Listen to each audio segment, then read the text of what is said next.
Hi, I'm Marty Nemko. Going through life a little sadder than average is not necessarily a negative. It can feel mellow to you and to others who could use a respite from today's overstimulating existence. The key is to avoid descending from mild sadness into the pit. Here are 5 experiences that would make anyone sad, and afterwards I'll list the embedded principles for coping with sadness. First example, you can't lose weight. You're 20 pounds overweight, you've been dieting for weeks, yet you got on the scale today and you've lost just 1 pound. And it's happened before. So you're feeling sad that you're likely facing a lifetime of weighing at least what you do now. Rather than pursue a lifetime of likely yo-yoing and the unhealthy and dispiriting sequelae, that's the outcomes that come from that. You accept some sadness that you'll probably always be a little overweight and maybe even live a little shorter as a result. But you use that reality to motivate yourself to make the most of your time. Another thing that would make nearly anyone sad is you're aging. You look at your photo of yourself that's just 5 years old, and you're shocked at how quickly you've aged.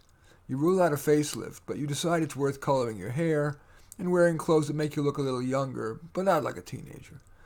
Then you use what I call suppress and redirect, and I'll explain that a little bit more below, to avoid aging being top of mind for you.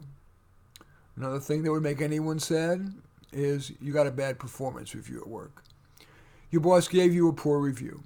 You put it aside for a day to regain your equanimity, and then you pondered it to decide what, if anything, you should do to try to improve. You even contemplated looking for another job, one that better plays to your strengths, and with a boss who wouldn't be so tough on you. Of course, in the first days after you got that review, even in the first weeks, you're sad and a little scared. But the feeling moderated until you reach stasis in your normal, just mildly sad state. Another thing that could make anybody sad, but it's certainly more problematic if you tend towards sadness, your child's out of control. Your child won't sit still in class and bothers kids outside of class. At home, his room is a tornado, and the mess extends into the kitchen and living room. He often won't listen to you, and he throws tantrums, something you thought would fade after toddlerhood. And you've tried everything, from catching him being good to strict limits, and nothing really works. You're sad because it feels it has to be at least partly your fault. After all, you're the parent. But on reflection, you conclude that a parent can only do so much.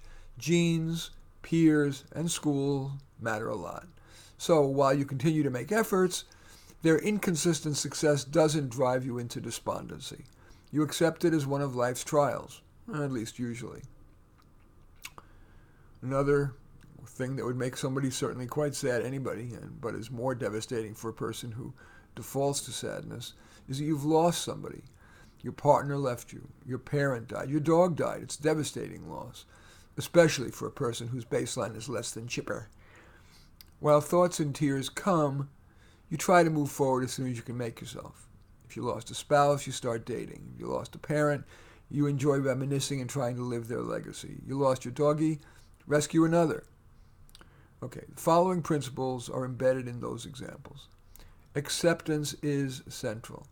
Yes, sometimes people can make dramatic changes in themselves, but if you've long been generally a sad person, chances are you're not going to turn to a Pollyanna. So, it's usually wise to accept yourself as a less than bubbly person, and indeed, as I mentioned, that's often appreciated in our overstimulating world.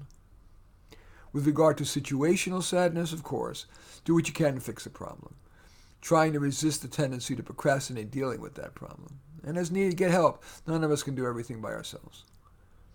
And once you've done what you can, try what I had mentioned earlier, and now I'm going to explain, suppress and redirect. Suppress the bad feeling,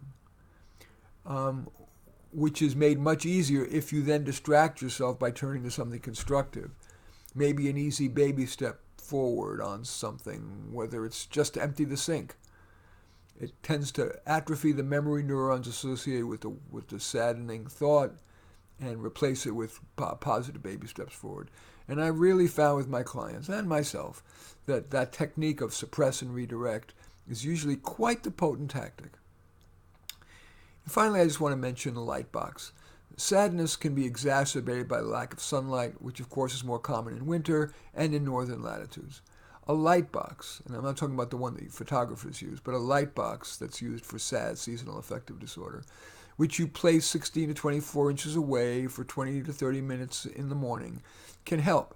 It's available without prescription, although it is recommended that you first consult your healthcare provider. And that's especially important if you suffer from bipolar disorder or from eye damage, glaucoma, or cataracts.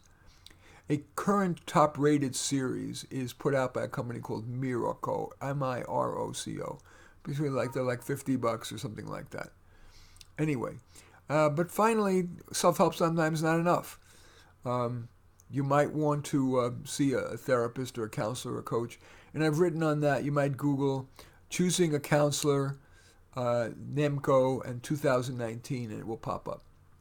As with many of my little talks and articles, especially those on mental health, I try to offer a number of tactics because one size does not fit all.